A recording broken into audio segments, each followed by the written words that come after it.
This episode occurred during our first session when we had just encountered Suddi, and I was trying to find out more about who he was.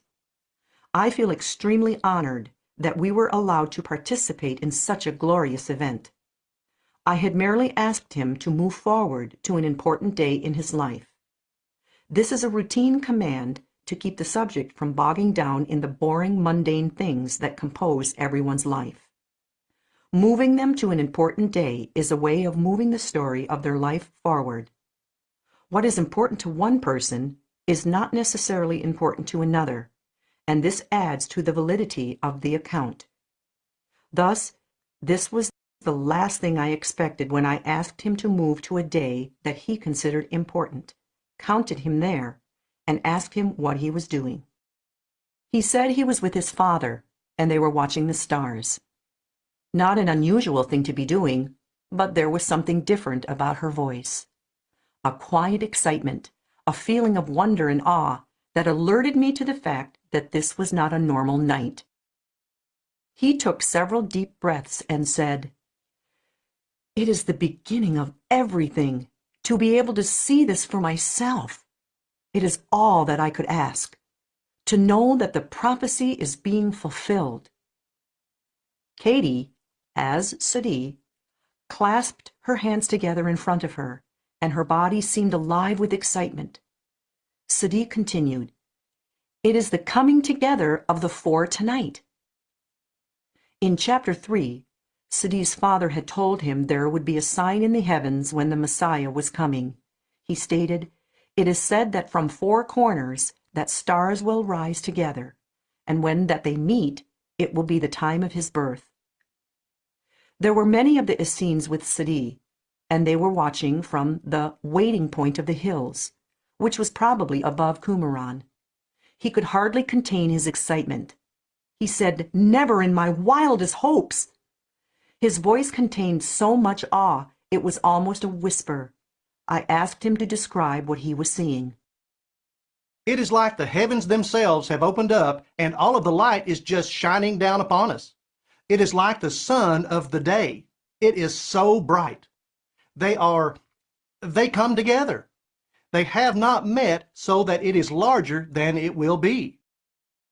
He formed a large ring with her thumbs and forefingers touching, to show how the stars appeared as they moved in to merge. It was clear that he was seeing something very unusual. His excitement was contagious, and his voice gave me goosebumps. This was only one of many times I wished I could see what he was seeing, but we would have to settle for the second best of Suddi's eyewitness description. It seemed there were four stars coming in together to one point. "And it is said, when that it becomes as one, in that moment he will take his first breath."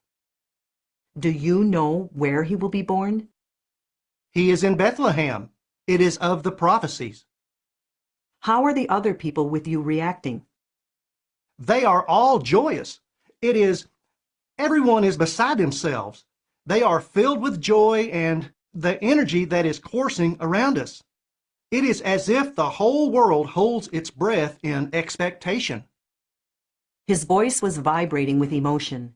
There was no doubt in my mind that he was witnessing something extremely out of the ordinary. "What do you plan to do? Are you going to try to find the Messiah?" I assumed anyone at the time who would have knowledge of what this strange astral phenomenon meant would naturally want to go and see him. It would really be a breakthrough to get that story. I didn't know at the time that there would be plenty of time later to learn of the Messiah. "We shall not. It shall be for them to come." Do the prophecies say who will find him? "It is said that he shall be found by others, and then they shall leave." So, you're not going to go to Bethlehem and see if you can find him? "No, for there will be dark years which shall come soon. Then he shall come to us. We shall be prepared for him." This has been prophesied, that he will come to your people? "Yes, it is known." Will he learn from your people? "Not so much that he will learn from us as to be awakened to what is inside. And you have the ability to help awaken this? We can but try. This was the first indication that Suddi might be able to give us first-hand knowledge about Jesus. I fully realized the importance of this and intended to follow it wherever it led.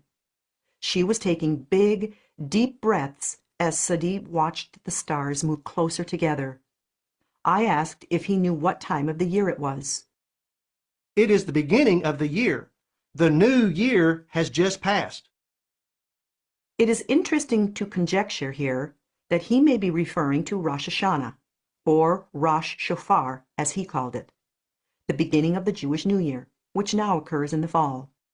The experts say there were 3 conjunctions of Saturn and Jupiter during 7 BC, and taking many other variables into consideration, they think the star may have been the conjunction that occurred on October 3rd, which would have been shortly after the beginning of their new year. Of course, when I was asking these questions, I had no idea their year was any different from ours, and I asked if it was during the season we call spring. He answered, "The season of growth is coming, yes." What year of Herod is this now? It is the 27th, I believe. I don't... He seemed to wish we would stop talking and go away and leave him alone. He was so involved with what he was watching that he seemed perturbed by my questions. He showed his impatience. "You don't see it? It is so beautiful." There was so much emotion in those words. He seemed surprised that we couldn't see it also. "Are you going to do anything in particular whenever the stars all meet?" We will watch and give homage to him, for he is our king. This could have taken quite a while, for the stars were obviously slow moving. So I decided to speed things up by moving him ahead to when the stars had all come together, and then I asked him what he was doing. We give praise to Yahweh for his granting us that we be here, and we know that it is the great Yah honor, for we have lived in the time of the fulfillment of all prophecies. We are letting him know that we are striving to do our best to be prepared. For this is a great honor that is being bestowed upon us, and though we know we are unworthy, we hope to rise to that honor. His hands were clasped, and the foregoing seemed like a prayer. I asked for another description of the stars, now that they had all 4 come together. There is a beam. It is like a tail. It comes down with all of the light. It is like a focus that drops straight from the star. And it is said that in this light shall he be born. Or was the word bore? There is an interesting difference in definition here, and it opens up speculation. Suddi said they were within perhaps 50 miles from Bethlehem, so they could not see the exact spot where the beam of light touched the earth. Is it brighter now that they are all together? It is like most of the light is being focused, in that it is no longer scattered about, but in a precise point.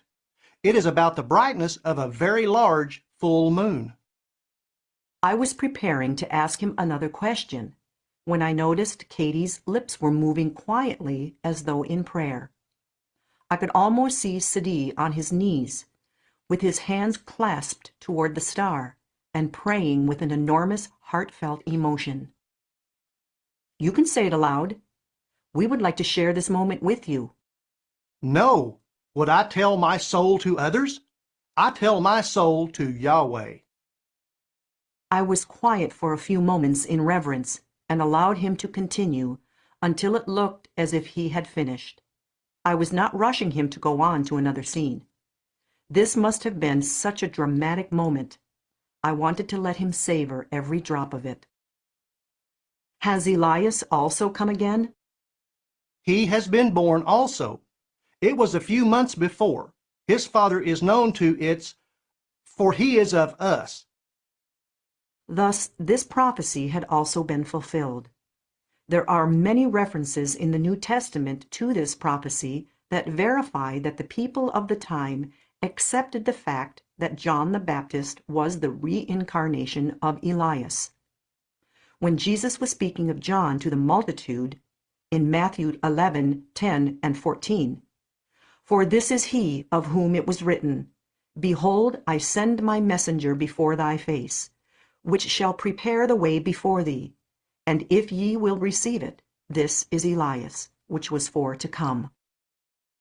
When the angel was telling Zacharias that he was to have a son named John, we see in Luke 1:17, "And he shall go before him in the spirit and power of Elias, to turn the hearts of the fathers to the children, and the disobedient to the wisdom of the just, to make ready a people prepared for the Lord."